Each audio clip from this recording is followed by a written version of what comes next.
Le maillage, une fois qu'il est mort, il est mort. Et c'est pour ça que c'est devenu une extrême urgence.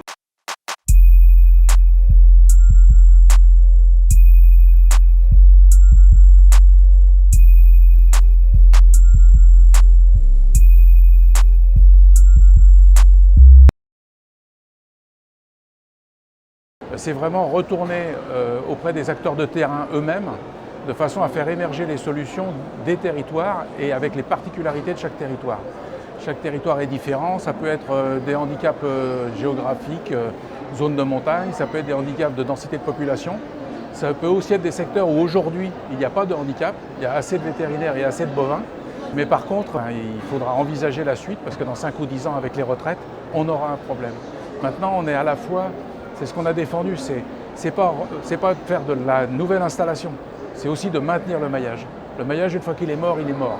Et c'est pour ça que c'est devenu une extrême urgence. Je pense que l'appel à manifestation d'intérêt va lancer la dynamique dans beaucoup de territoires. Il n'y a que 6 territoires qui seront éligibles. Par contre, on sait déjà qu'il y a entre 20 et 25 projets qui sont en travail. Et l'importance du sujet, si la synergie démarre, si la dynamique se crée dans tous les territoires, même si ils ne sont pas éligibles à l'action lancée par la DGL et le ministère, il faut absolument que cette dynamique elle se poursuive. Et c'est comme ça qu'on avancera. D'autant plus que si on a vraiment beaucoup de projets, il est probable qu'on aura une rallonge de crédit pour faire travailler aussi plus de 6 territoires. Le problème économique des productions animales, c'est le fait qu'actuellement, la qualité du cheptel s'améliore au niveau sanitaire et que la qualité technique des éleveurs progresse très rapidement. Ce qui veut dire que l'intervention vétérinaire, elle est de plus en plus rare. Pour autant, elle est indispensable. On ne peut pas s'en passer. Donc il va forcément falloir travailler à une évolution du modèle économique. La facturation à l'acte va sans doute trouver sa fin. On va arriver à un point où ce ne sera plus possible. Donc il va falloir évoluer vers des modèles de contractualisation. Une fois encore, il ne faut pas travailler à une contractualisation all-inclusive. Il va falloir travailler par étage, des briques. Est-ce qu'on contractualise la permanence et continuité de soins? Est-ce qu'on contractualise le suivi sanitaire? Est-ce qu'on contractualise un échange de données et une interprétation des données? Est-ce qu'ensuite on contractualise techniquement le suivi de fécondité, le parage?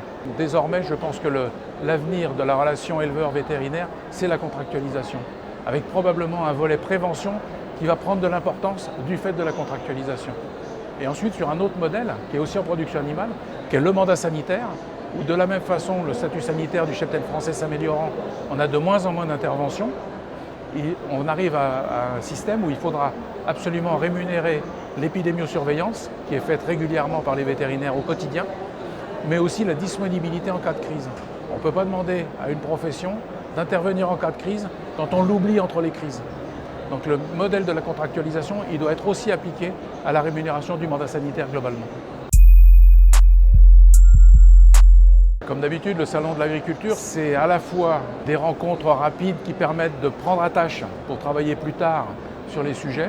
Cette année, c'est un petit peu compliqué avec la crise internationale. Ça bride un peu la disponibilité des politiques et des professionnels. Par contre, on a des rencontres qui sont assez récurrentes au Salon de l'agriculture, en particulier avec le Sénat et notre président et confrère Gérard Larcher, qui sont en général très productives, avec des ouvertures et qui ouvrent sur un travail ultérieur.